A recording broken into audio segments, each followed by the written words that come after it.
भारतीय नोट की आखिर कहाँ होती है सफाई? कैसे होते हैं एक नोटों की सफाई, जिन्हें पाने के लिए हर कोई दिन रात मेहनत करते हैं? भारतीय एक नोट को छपने के लिए भारत सरकार को कितना खर्चा आता है? भारतीय नोट की छपने की इस्तेमाल होने वाला कागज और स्याही आखिर कहाँ से आती है? क्यों सरकार अनलिमिटेड नोट छापकर सबको अमीर नहीं बना सकते? इस तरह के बहुत सारे सवाल आपके मन में कभी ना कभी आए होंगे। आज के इस वीडियो में हम आपको इसी सारे सवालों का जवाब देने वाले हैं और आपको विस्तार में बताएंगे कि आखिर भारतीय नोट का सफाई कहाँ होते हैं और कैसे होते हैं, और साथ में ये भी बताएंगे कि आखिर कौन तय करता है कि कितनी मात्रा में नोट छापे जाने हैं और सरकार काटे फूटे नोट को लेकर आखिर करते क्या है। सबसे पहले आपको बता दें कि आप और हम जो नोट इस्तेमाल करते हैं वो कीमत उस नोट की नहीं होती है, बल्कि उस नोट की एक्सचेंज वैल्यू उस नोट पर लिखी होती है। हर नोट पर एक लाइन लिखी होती है कि मैं धारक को भला रुपये का अदा करने का वचन देता हूँ, और इसी लाइन से नोट का एक्सचेंज वैल्यू निर्धारित हो जाती है। भारत में नोट छपने का काम भारत सरकार और RBI मिलकर करते हैं। SPMCIL नाम की कंपनी जो केंद्र सरकार के अधीन में है, जो नोट छपने का काम करते हैं। भारत में कुल 4 जगह ऐसी है जहां नोटों की छपाई होती है। जहां भी नोट छपते हैं वहां पर अच्छी खासी सुरक्षा तैनात की जाती है। किसी प्रकार भी बाहरी शख्स को मिल के अंदर जाने नहीं दिया जाता है।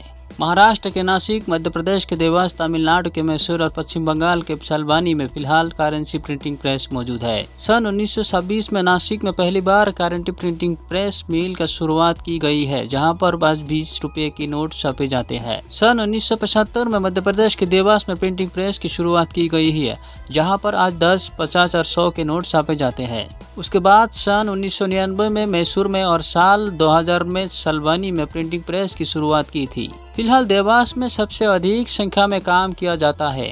भारत में जो नोट छापे जाते हैं उसका 80% पेपर विदेश से इंपोर्ट किया जाता है, जैसे अमेरिका, स्वीडन, फ्रांस, जर्मनी और जापान जैसे देशों से भारत में नोट छपने जाने वाला पेपर इंपोर्ट किया जाता है। ये पेपर एक खास प्रकार के कॉटन से बनाया जाता है, जिसे बनाने की प्रक्रिया गुप्त रखी जाती है। वही नोट छपने के लिए कई प्रकार के इंक इस्तेमाल किए जाते हैं। स्विट्जरलैंड के ऐसे एक कंपनी जो भारत नोट छपने का इंक खरीदते हैं, जिसमें 3 प्रकार के इंक शामिल होते हैं। पहला होता है इंटाग्लियो, जिसकी मदद से गांधी जी की छपाई होती है। दूसरी होती है फ्लोरेस्ट इंक, जिसकी मदद से नोट नंबर और यूनिकोड छपा जाता है। और तीसरी है ऑप्टिकल वेरिएबल इंक, जिसका मदद से नोट में सिक्योरिटी फीचर्स ऐड किए जाते हैं और सुनिश्चित किया जाता है कि कोई भी व्यक्ति आसानी से इस नोट को डुप्लीकेट ना कर सके।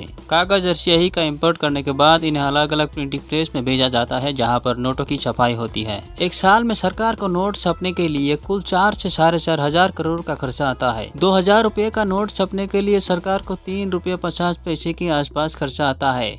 500 रुपये के नोट प्रिंट करने में खर्चा आता है 2 रुपया 50 पैसा। वैसे ही 200 रुपये का नोट प्रिंट करने में 2 रुपया 40 पैसा और 100 रुपये का नोट प्रिंट करने में 1 रुपया 50 पैसा। 50 रुपये के नोट के लिए सरकार को 1 रुपया 22 पैसा खर्चा आता है और 10 और 20 रुपये के नोट छपने के लिए सरकार को 1 रुपया के आसपास खर्चा आता है। बात करें सिक्कों की तो मुंबई, कलकत्ता, हैदराबाद और नोएडा में टेक्सटाइल मिल मौजूद है और यहाँ पर सिक्के बनाने का काम किया जाता है। एक सिक्कों को देखकर बताया जा सकता है कि आखिर वो सिक्का कहाँ पर बना है। जैसे कि अगर सिक्के की रुपया का नीचे डायमंड का निशान है तो इसका मतलब ये है कि वो सिक्का हैदराबाद में बना है। वही डॉट के निशान वाला सिक्का नोएडा में बनता है। नोट और सिक्कों की छपाई होने के बाद उन्हें रिजर्व बैंक के अलग अलग ऑफिस में लाया जाता है। देश में कुल 19 RBI के ऑफिस मौजूद है। कई बार ऐसा होता है कि नोट खराब हो जाता है, कट फट जाता है। ऐसे नोट जो बैंक में आते हैं या RBI तक पहुंच जाते हैं, उन नोटों को नष्ट करके उनके जगह नई नोट छपाई जाती है। पहले पुराने नोटों को जला दिया जाता था, लेकिन अब उन नोटों को जलाने के बदले उन्हें रिसाइकिल किया जाता है और एक ईंट का आकार दिया जाता है, जिसका इस्तेमाल कई जगह पर किया जा सकता है। रिजर्व बैंक ने अपना पहला नोट साल 1938 में छपा था। RBI ने 5 रुपये का नोट सबसे पहले प्रिंट किया था। हालांकि इससे पहले भी भारत में नोट प्रिंट होते थे, लेकिन वो नोट RBI द्वारा नहीं बल्कि ब्रिटिश इंडिया गवर्नमेंट द्वारा प्रिंट किए जाते थे। हमारे देश में नोट कितनी संख्या में प्रिंट होंगे इसका फैसला सरकार और सेंट्रल बैंक मिलकर करते हैं। वैसे तो सेंट्रल बैंक को ही इसकी जिम्मेदारी सौंप दी जाती है। नोट प्रिंट करते समय RBI के पास 200 करोड़ रुपयों का रिजर्व मौजूद होना चाहिए। आपके मन में एक सवाल कभी न कभी आया होगा कि सरकार के पास नोट छपने की मशीन है तो क्यों न सरकार बहुत सारा पैसा छपकर देश से गरीबी दूर क्यों नहीं कर देते? क्यों सभी लोगों को सरकार रातों रात मालामाल नहीं बना देते? अगर सरकार ने ऐसा किया तो देश में महंगाई आसमान छूने लगेंगी, भारतीय करेंसी का डिवैल्यूएशन हो जाएगा। इसीलिए सरकार कभी भी जरूरत से अधिक पैसा नहीं छाप सकती। बल्कि धीरे धीरे सरकार नोटों की सफाई कम करने में कोशिश कर रही है और अधिक से अधिक डिजिटल पेमेंट को बढ़ावा दे रहे हैं। इससे देश में करप्शन में कमी आएगी।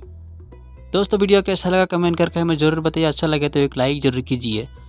अगर अभी तक हमारे चैनल में नए हैं तो चैनल को सब्सक्राइब जरूर करना। आखिर में बने रहने के लिए आपका बहुत बहुत धन्यवाद।